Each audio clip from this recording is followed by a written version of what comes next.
level. If you are an HR person and looking for continuing ed credits, I will provide the information on how to get those at the end of the presentation. And if you have any questions during the presentation, by all means, type them into the chat. I hear that there's a terrible echo from some people. We're going to put Diane on the, take her off the speakerphone and put her right on the handset so that we can minimize that for you. Again, if there are any questions, type them in the chat. We're happy to answer them. If you would like information about the Leadership Development Program in its entirety, the website will be at the end. The website is on the first slide, as a matter of fact. And we also have peer groups that meet monthly around the city in about 5 locations. So if you're interested in an HR peer group, drop me an email about that too. So without further ado, that is a really corny line to say, I'm going to introduce Diane Morrison. Thank you, Diane. All right, so I picked up the phone just to make sure everybody can hear me okay. A couple of you have called in or chatted in that there's an echo or someone needs to speak louder. If you want to continue giving feedback on the chat line, that'll help me out, make sure I'm meeting your needs. So I'm Diane, delighted to be here. All right, awesome, much better. Okay, thank you. So I want to start out with a quick story, and I'm going to tell on myself. I was 29 years old when I figured out the impact of leadership. I remember I was 29 years old and I got a new boss. It was the first boss that I ever worked for that I did not enjoy. And I was so impacted by her behaviors. Every day I would go into work and she would pass by my office and she would look me in the eye and she would say, "I hate coming to work every day." I was blown away. I didn't realize that leaders were allowed to say stuff like that. So what I noticed was my behavior. I had gone 10 years in the workforce without missing one day. I started to miss work. A little sniffle would make me not come to work. I remember how just depressed I was when I went home from a day at the office, and it hit me like a ton of bricks. Leaders make a difference, not only in the worker's life at work, but how that worker goes home and talks with their family. And that was probably what got me so interested in leadership. And I really made it a life journey to learn about it. I got my master's degree in leadership and have been teaching for over 20 years, working with different leaders. So today we're going to talk about the leadership series offered by MichBusiness. And I'm going to show you the first slide, and it's a scenario. And this scenario is something that a lot of you have probably faced. Okay? So I'm just going to read it here. Now, some of you are leaders. Some of you are in the HR field. But I'm going to read the scenario and see if this is something that you might have encountered. In fact, if one or more of these is something you have encountered, raise your hand if you would. So you have a new leader who starts. This new leader has 5 team members. So before they were an individual contributor, now they're going to be leading. 2 of their team members have been with the company for over 10 years. 1 has been with the company for 5 years, and 2 of them less than a year. So there's some hands being raised already.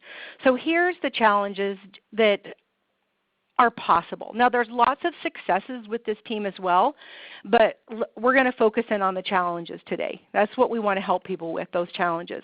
So chances are, if you're a millennial and you've been promoted to a leader, you have someone reports to you who could be the same age as your mom and your dad. So you will be required to give direction to someone that you might think of as your mom and dad. And if things are off track, you've got to give constructive feedback. That's intimidating. You have one employee that's got 5 years. There's a big chance, and there usually is, this is true in the classes, that you are now leading your peers. people that you used to sit down at the lunch table with and talk about the company and sometimes maybe gossip about the boss, well, now you are the boss. So you've lost your peer group and your social group. You might even be leading someone who wanted that same promotion that you got. And so now you're leading someone who might be resentful. And then the last scenario is you have 2 team members that have less than 1 year. So technically you're probably feeling pretty good about everything because you've done that job before. But in terms of coaching, teaching, creating a development plan for those new employees, you haven't done that before and your skills are a little lower there.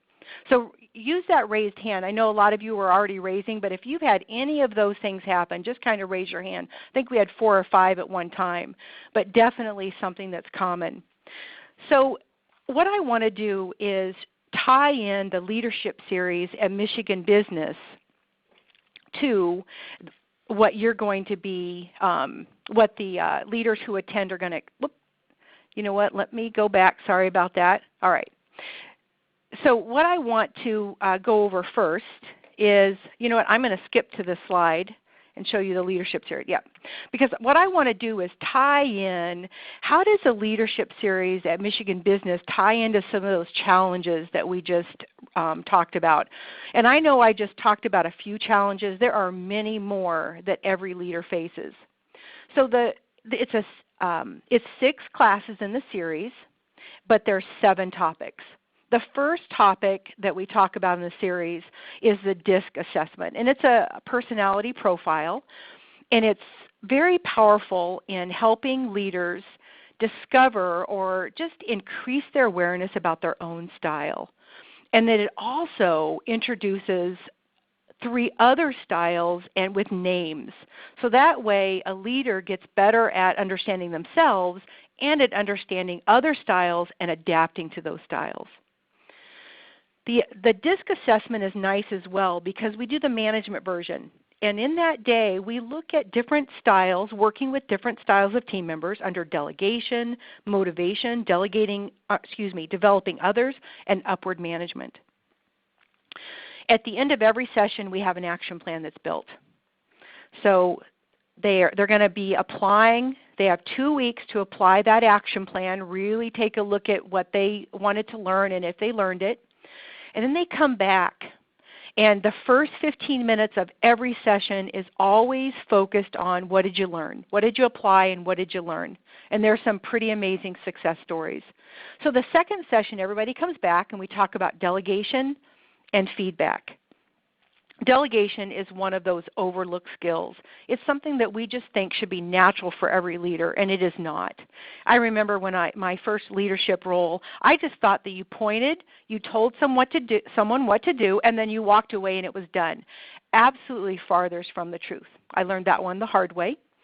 In fact, last year I wrote a book on delegation and published it as an app learning course.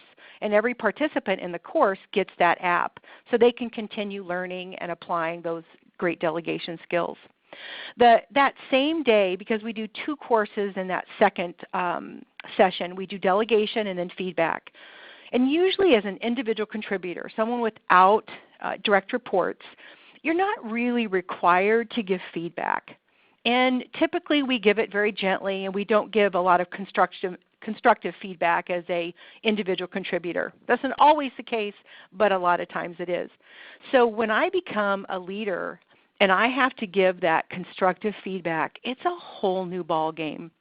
And that is a difficult skill for leaders to gain. So we definitely talk about that and get some practice. The third session is around conflict. Every leader faces conflict. In this particular course, we take an assessment that looks at 5 styles of conflict. And you identify what is your strongest style or your dominant style. All styles are good, but sometimes we overuse a style, sometimes we underuse a style. And in this conflict management class, we also have a model called the Stop, Yield, Go. It's a fantastic model, immediately applicable when everyone goes back to the workplace. For the fourth I messed up there. Yep, for the fourth session together, we go over coaching. And I call that course Be a Thinking Partner. So really what it does is it teaches leaders how to be thinking partners versus directors and tellers. And it is very powerful for a leader to be able to help a team member think through a problem or situation and help that employee think through a solution versus telling them. Kind of goes back to that old proverb, give a person a fish, feed them for the day. Teach them to fish, feed them for life. So coaching is about feeding people for life. On our fifth session, together, it's our sixth topic, but fifth session, we cover the topic of emotional intelligence. And that's a very hot topic. In this particular class, we take another assessment. This assessment is the most powerful one that I personally do in my company. It measures a team or a leader on 15 subscales, all of those subscales components of emotional intelligence. And we really look at awareness of emotions and managing those emotions, and then awareness of others' emotions and how to manage the relationship based on those emotions. And then for our final class, we talk about performance management. And I really love this last class because it's optional, but every leader can bring the form that their company uses for performance management. And so we have some small companies that don't have a lot and some larger companies that have a large formal session. And so everybody gets to look at each other's form. There's lots of feedback with each other. And I'm often told that that's people's favorite class. They really like looking at how do we manage performance. So those are the 7 classes that, the 7 topics that we offer during the leadership series. What I want to do is take a look at how do we know that a leader needs some support. So I'm going to switch slides here. And there's probably lots of signs that tell you that a leader needs support or training. But I've identified 5 that I've seen. If anybody wants to chat in a sign that you've seen before, we will read that off as well. But I'm going to read the 5 that are on the screen or talk about them anyway. If I am hearing talk about a leader and it's negative, so like the employees are, I'm hearing some murmuring. Nobody ever gets on a megaphone to talk bad about their leader, rarely anyway. But there's murmuring. So if I'm from HR or I'm a leader of leaders, if I'm in a leadership role and I'm hearing talk, there's probably something challenging going on. And that's an opportunity to get with that leader that's being talked about, who is being talked about, and find out what's going on. So talk. Talk is one sign. The second sign is turnover. And I'm always looking at what's the turnover in that leader's team. You know, there's an old saying, and I'm guessing we've all heard of it before. Employees don't leave organizations. They leave their manager or their leader. And so if there's high turnover in a leader's area, that is also a sign that that leader might need support. The third sign that a leader needs support is they're struggling with giving performance feedback. And you know that because their poor performers have been performing poorly for way too long. They might have even gone to HR to ask HR to take care of that employee. That's a sign that that leader is struggling to give performance feedback. And so some leadership training will really help them with that language. A fourth sign that a leader needs support is they're buried with workload. And I'm kind of chuckling at what's on the end of that, but a lot of times it's others' workload. So you find this new leader who wants everything to be perfect. Trust is hard for them. So they start taking on more than what they should. They're doing other people's work, not just their own work. You can see it in their eyes. They're tired. You can see it in the bags under their eyes sometimes. You can see it in their attention span. You can see it sometimes in how long it takes their team to get through projects or for something to get approved.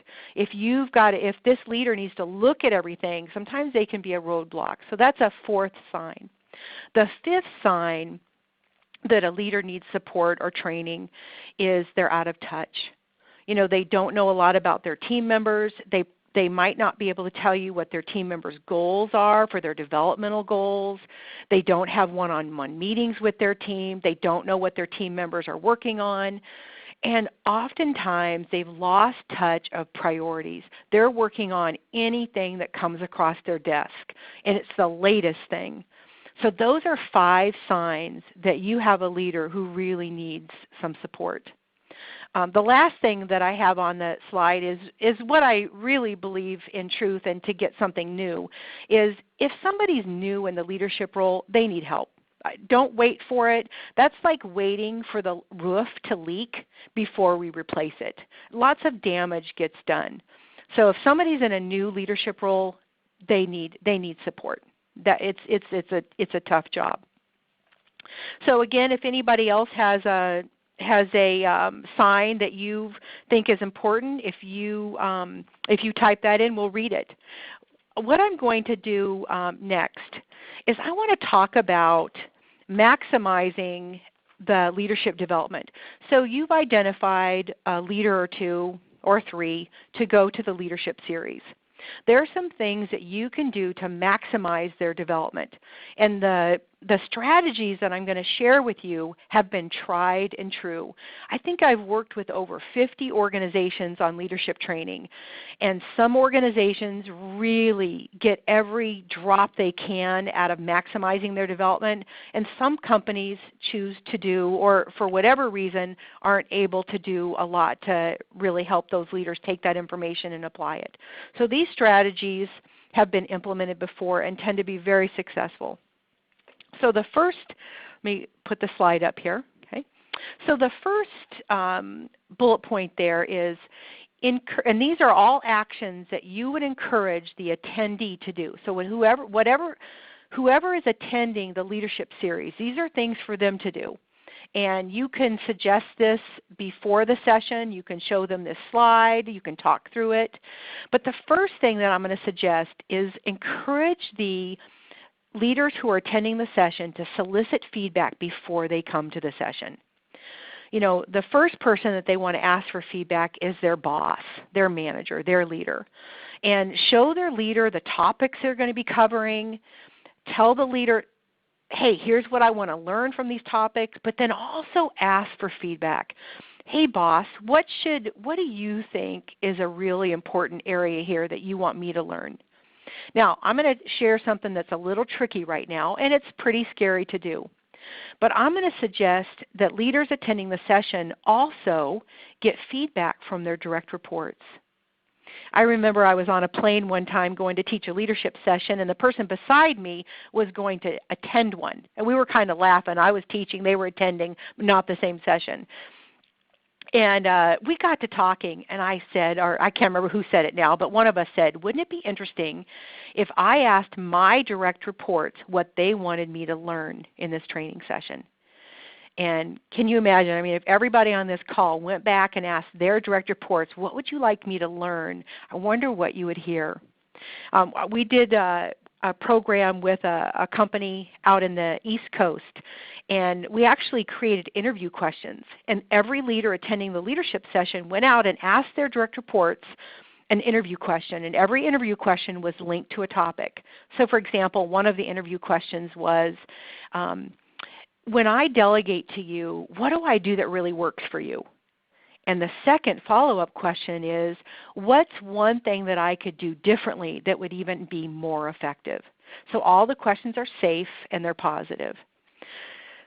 So the first strategy that I'm sharing with you is really encourage leaders attending the session to solicit feedback.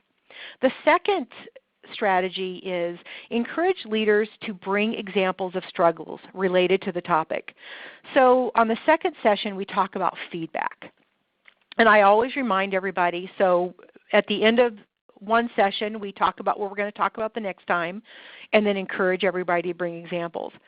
But if a leader brings an example of a feedback situation that they have to give, and they use the material that we're talking about in class to think through that feedback situation, they also do a role play at the end of the session.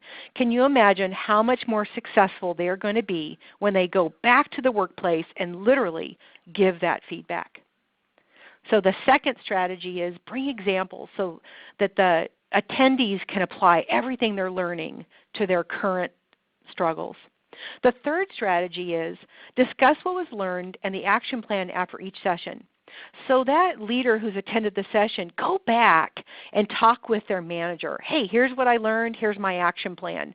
Or they might have a leader who's a peer that they can talk about it. So it's, in some ways, managers, if we're not reminded, we get a little stale.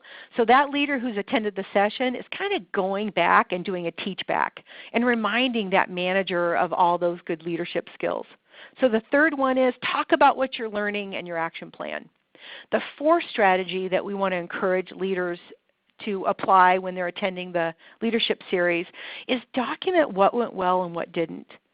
So when they go to the next session in the leadership series, they can talk with a small group of others what went well, what didn't, and get advice. One of the best things about the leadership series program is the diversity of attendees and how much we can give each other advice about what we're doing. So those are the four strategies that I'm going to encourage you to implement to maximize the development of your leaders. The next thing that I want to go into is we have 7 courses, and I'm just going to give you a quick tip. So I didn't tell you too much about myself in the beginning, but I've taught over 20,000 leaders. I've been doing this for a long time, and my classrooms are small. So when I say 20,000 leaders, that's almost a one-on-one. And so I get to know a lot about what people struggle with and what they do to be successful.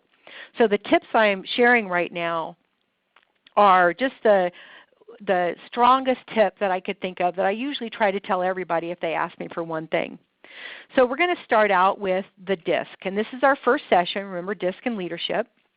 And believe it or not, if you have a little bit of experience under your belt, this is not going to be a surprise to you. But if you're brand new to the leadership role, I hear so many times, Diane, people are different. The way I like it isn't the way everybody likes it.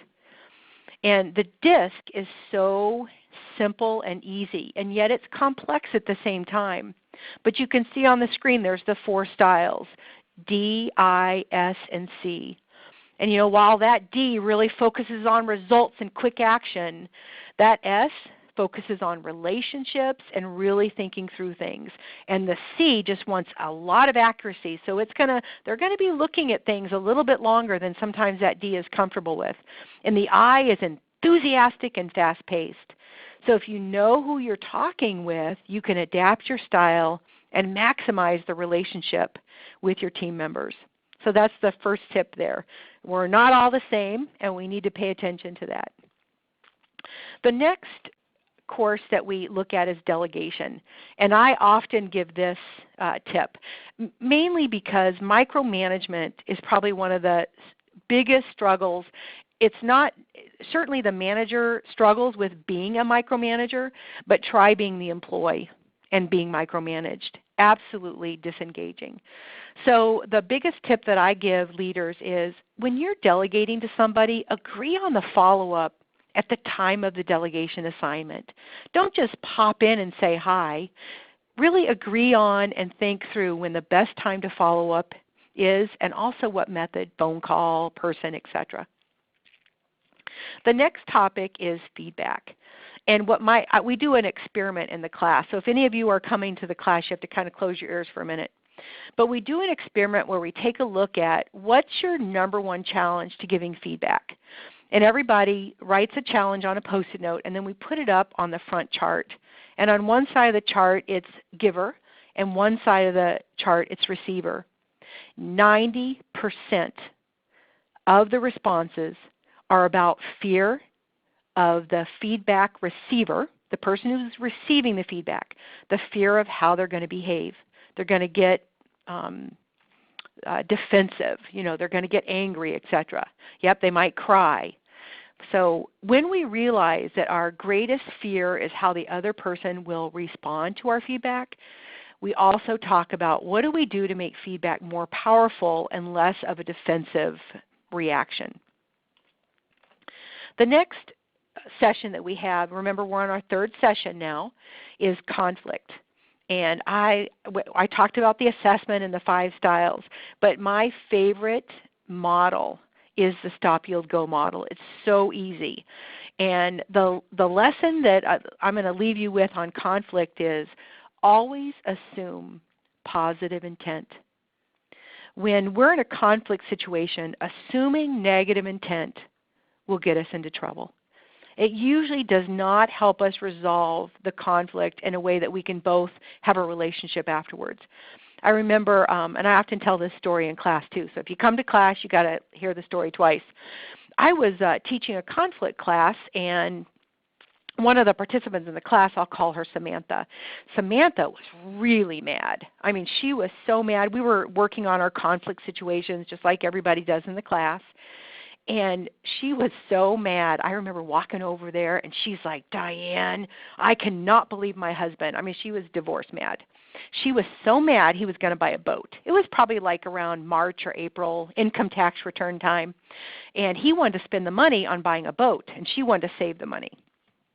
So, I sat down beside her, and everybody is staring at us because she's so mad. Everybody in the class knows it. And I just said, now, Samantha, why does your husband want to buy a boat? And she says, well, because he's lazy and he's just wasteful. I said, okay, so now why does your husband want to buy a boat? And he said, well, he talks about how his dad had a boat. I said, so why does your husband want to buy a boat? And she said, well, because his dad used to take him and his brother out on the boat. And I said, okay, so now why does he want to buy a boat? And she said, well, he has such great memories of his dad and him and his brother in the boat. Maybe he wants to create those kind of memories too. And her voice is slowing down. She's getting a lot less angry. And she left the class that day with a different perspective. Instead of a negative intent, he's lazy and he's going to waste our money, Samantha went away with maybe he wants to create memories for the kids. So that conflict management, my biggest tip there is always assume positive intent. The coaching class, now we're in the 5th session right now. This class is very near and dear to my heart. I'm actually writing a book called Be a Thinking Partner, and it's all about coaching. And in this class, the biggest tip, and it's a tip that you'll use just about in any topic. In fact, we use it every class in the series. We talk about open-ended questions. Open-ended questions start with what or how, and they cause the other person to reflect. So as a coach, I'm helping the other person think through their situation. And that requires us to listen more than 50% of the time, which is not always natural. So again, just to kind of recap the tip on this one is ask more open-ended questions. What or how questions? The 6th session is the 5th session is emotional intelligence. And it is absolutely hands down. Every class they tease me. I say it's my favorite class. So this is my 6th favorite class right now. But it is very powerful that emotional intelligence can be very aligned with maturity. And the biggest tip here is if we can name our emotions, we are in a better position to manage them. I remember I was coaching a leader, and she had taken the emotional intelligence assessment. It was a one-on-one coaching. And I remember her saying something very profound to me. She said, Diane, if I don't manage my emotions, the people around me have to manage them. And if you can think, if anybody on the phone today, have you ever had to manage someone else's emotions because they couldn't? Whether it's you manage their anger, you manage their anxiety, right? Not a good position to put people in. And the last class in the series is performance management. And what's interesting about performance management is it's really not the beginning of the year or the end of the year that's performance and management. It's really everything in between. It's every conversation that we have with our team members, whether it's feedback, whether it's coaching, whether it's conflict management, whether it's delegation. We are managing performance with each of those conversations. And the biggest tip here is really formally scheduling those one-on-ones with our team members. Whether it's once a month, once a week, once every other week, really scheduling those and having an agenda so that the employee has time to share information with you and you have time to share information with them. So we have finished the broadcast, or what my webinar and what I had to share with you. Somebody is asking, will there slides be available? Jan, will there be slides that are available? Yes, there will be. All right. And we're recording. And we're recording as well, so you'll be able to get the recording. It's just a little bit of information about me, but while this slide is up, any other questions that you have about any one of those topics? Anything that you've got a challenge around that you want to ask about? Do you have the dates on the slides for the classes? No, we do not. I'm going to ask Jan. Jan, the first date is in March, correct? 23rd. March 23rd is the first date. And we will definitely, if you email us, we'll definitely get you a flyer. And it's about 2 weeks every week after that. Thank you for that question. What other questions might you have about anything with leadership as well? Maybe you have a particular struggle that you want to get some answers about?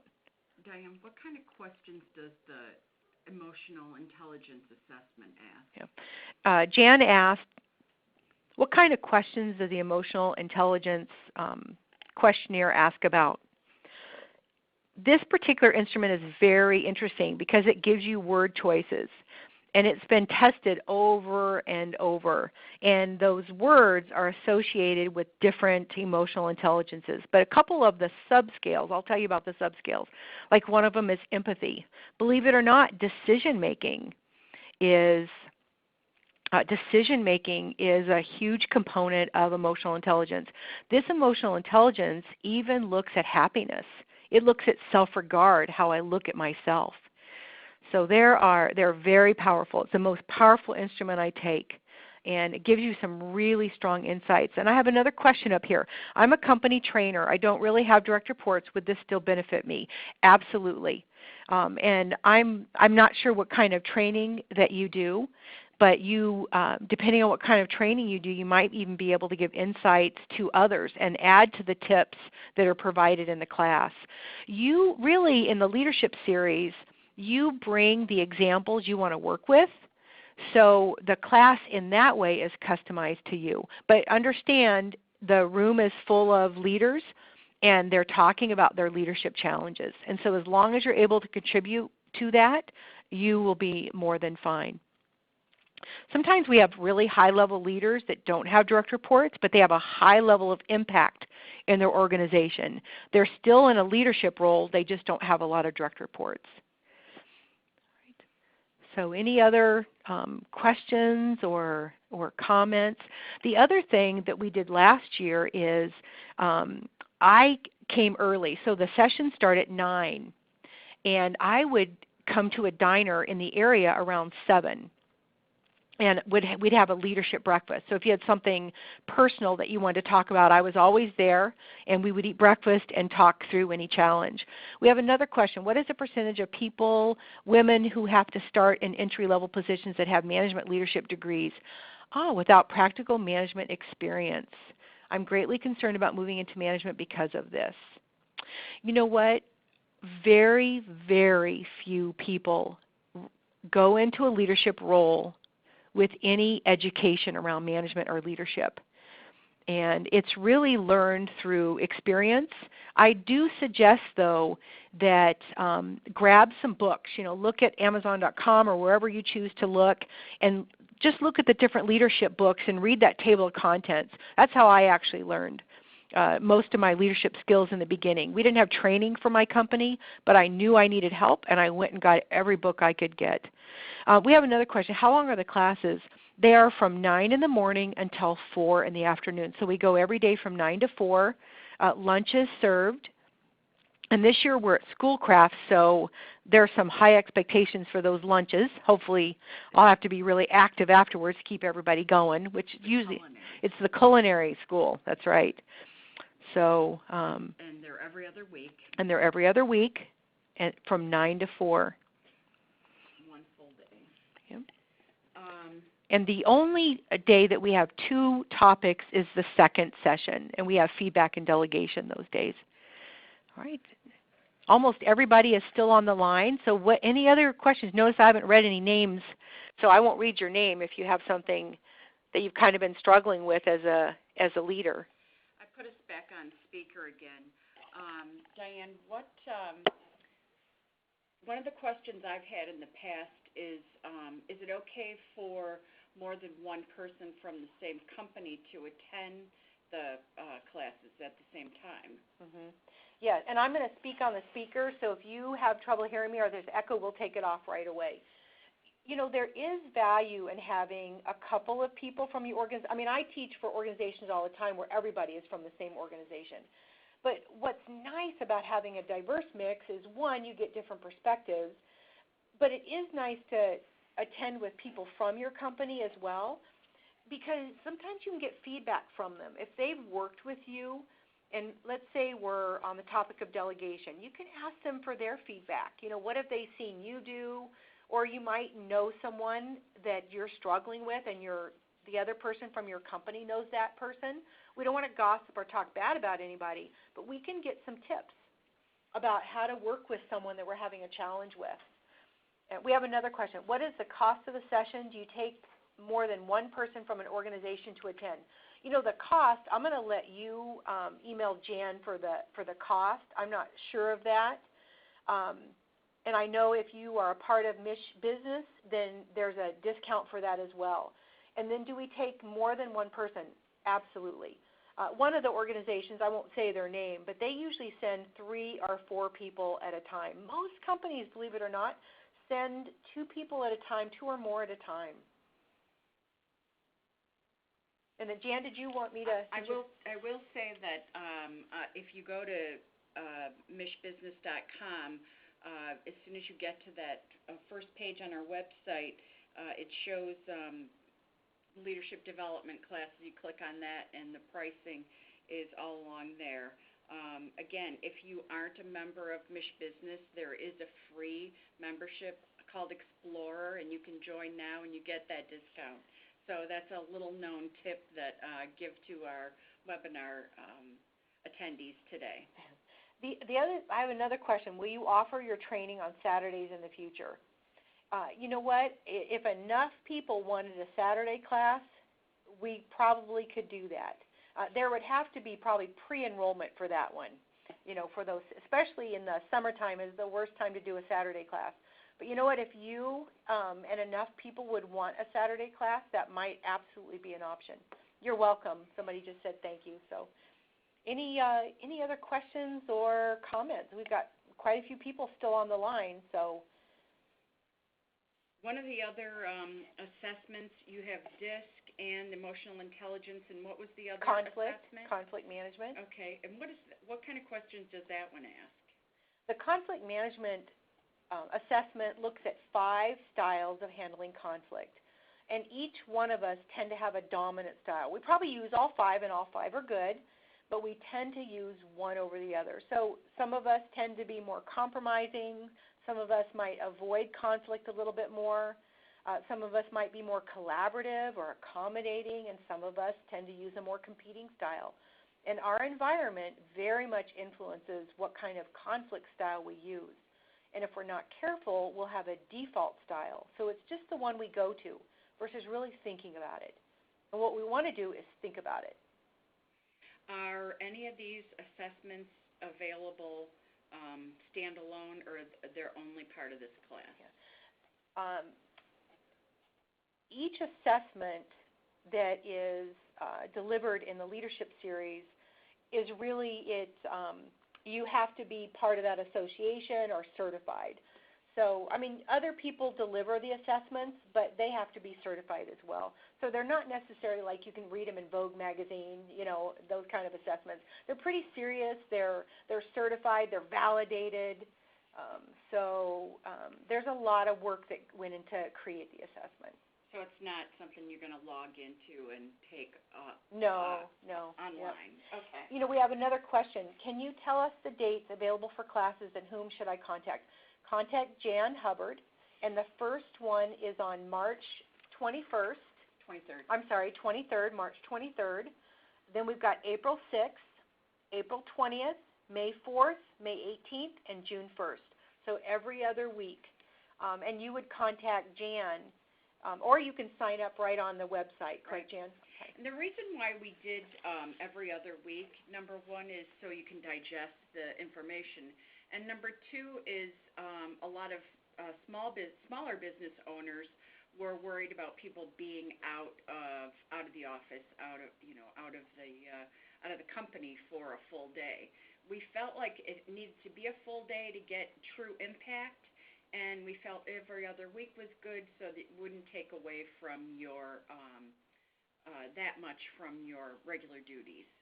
So it seems to be working so far. Like we've said, we have a couple of companies that have sent people to. Well, we've offered this 5 times now. Companies have sent people all 5 sessions, all of their managers, in fact, so that they're all on the same page when they go into a manager's meeting, and they can talk from one standpoint and not have to worry about so many different management styles. They've got a template to work from. If you did want to offer the class to your organization, Jan can help you with that too. We do offer it just to an organization, but for the leadership series with Michigan Business, we're inviting a diverse set of organizations. And actually, one company was thinking about bringing it in-house and just offering it to their managers within the company. And after sending a few people, realized that the input from people from other companies was more valuable than bringing it in-house. So, of course, the more you know, the more people you know, the more you're going to learn, right?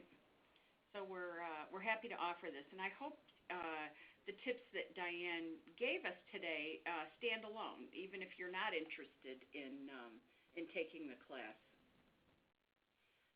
That you have something that you can take away from today. Any other questions that we can answer for you? And does everybody have Jan's email? If you don't, or you don't know how to get a hold of it, she can type it in the chat box right now. Next slide. All right, there we go, right there. Yep. So we're happy that you were able to join us today. If you are interested in getting continuing education credit, please send me an email, and I'll be happy to send you a certificate for that. We hope you had some good takeaways today. I know I did, and in fact, Diane's points to strategize, to maximize any training, I think are applicable if you have somebody going out for training. Have them get feedback before they go. Bring examples, and then talk when you get back as well. So thank you for those. I'm going to keep those next to me. Absolutely. Thank you very much, Jan. Now, we also have somebody, Diane, are you available for a one-on-one conversation by phone? Absolutely. Absolutely. Get a hold of Jan. She'll connect us, and if you have additional questions, I would enjoy talking with you about them. So definitely. All right. Looks like we're all set. Thank you very much, and look forward to seeing some of you in the future in our classes. Definitely. Thank you. Take care, everybody. Bye-bye.